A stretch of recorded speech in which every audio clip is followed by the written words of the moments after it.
السلام علیکم. زه یم ستاسو ورور ستاسو کورباب سرعلي. امید کوم چې تاسو به روغ جوړ یئ. په الیکټریک اینډ بزنس 24 چینل کې تاسو ته په هرکلی او هرکلی وایو. انشاءالله په نننۍ ویډیو کې به مونږ د فټینګ باره کې انفارمیشن شیر کوو چې آیا تاسو له کوم تار په فټینګ کې استعمالول پکار دي او د فټینګ په دوران کې تاسو د کوم پوینټونو خیال ساتل پکار، یعنی کوم پوینټونه تاسو له لګول پکار دي چې وروسته بیا تاسو ته مسله نه نو دا تاسو وګورئ. دا زموږ یو 2 کمرو فټینګ وکړو. دا تاسو وګورئ. په دې کې اول چې کوم دی نو 15 لایټونه یعنی 4 ګوټونو کې او دا په مینس باندې او 2 پکې د پکو ځایونو او اوس پکې مونږه 2 لایټونه ولګول، یعنی دا 2 لایټونه تارونه چې تاسو ته ښکاري دا مونږ د ډي سي دپاره پرېښي. په دې کې په مینس کې 2 لایټونه ډي سي لګي او په ګوټونو کې به اے سی بلبونه لګي، مطلب بجلی والا، او پکو ته مونږ اے سی ډي سی کنیکشن پرېښي، مطلب 4 تاره مو ته پرېښي، 2 ډي سي او 2 اے سی.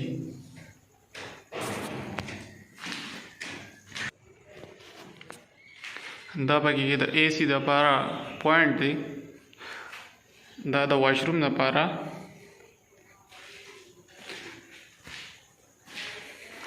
دا مین بورډ دی، په دې کې اے سی ډي سی کنیکشن دواړه دي. ډېر ملګري په دې کې د بجلی بورډ ولګوي نو بیا ماشومان په هغې کې میخ یا تارونه داسې قسمه څیزونه یعنی دا ماشومانو ته نږدې وي نو د ماشومانو د بجلی د نیولو خطره وي. نو مونږ په دې کې د ډي سي تار پرېښی دی، مطلب دی کې به ډي سي سوچ ولګي، هغې نه بیا باروړ پکې چې کوم دی نو هغې سوچ په دې کې لګي نو مطلب د ماشومانو د نیولو خطره به پکې نه. دا یوه کمره شوه.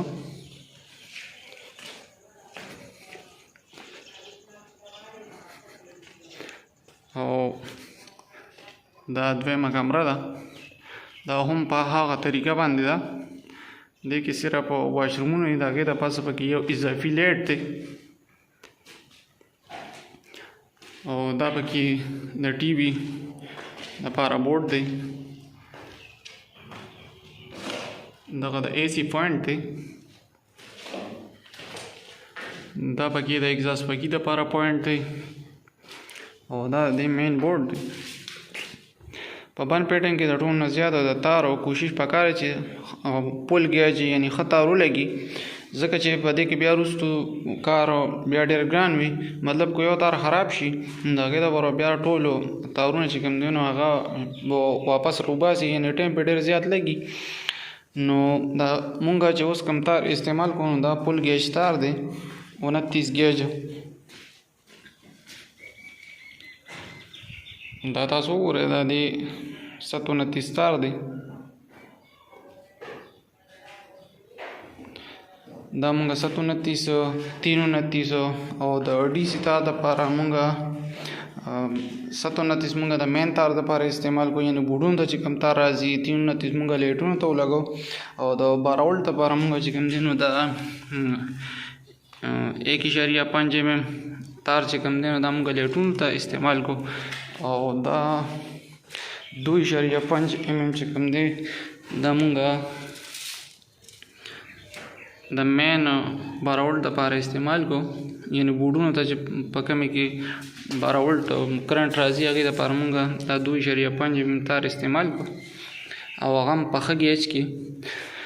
دا سټیلویره تارونه دا له هر څه پراته دي، مونږ ته لا کار پاتې لګیا یو. او دا تاسو وګورئ، دا تارونه مونږ ډېر اوږده پرېښودو ځکه چې په دې کې به سبا اخیر انشاءالله چې ملګري سیلینګ کوي. دغه خو هغه بند سیلینګ دی، د وجې مونږ چې تونه هم نه دي پلیستر کړي او بند سیلینګ به وایي کېږي. د هغې د وجې مونږ تارونه ډېر اوږده پرېښي دي چې یعنې د سیلینګ نه رابار شي لایټونه بیا په سیلینګ کې لګي.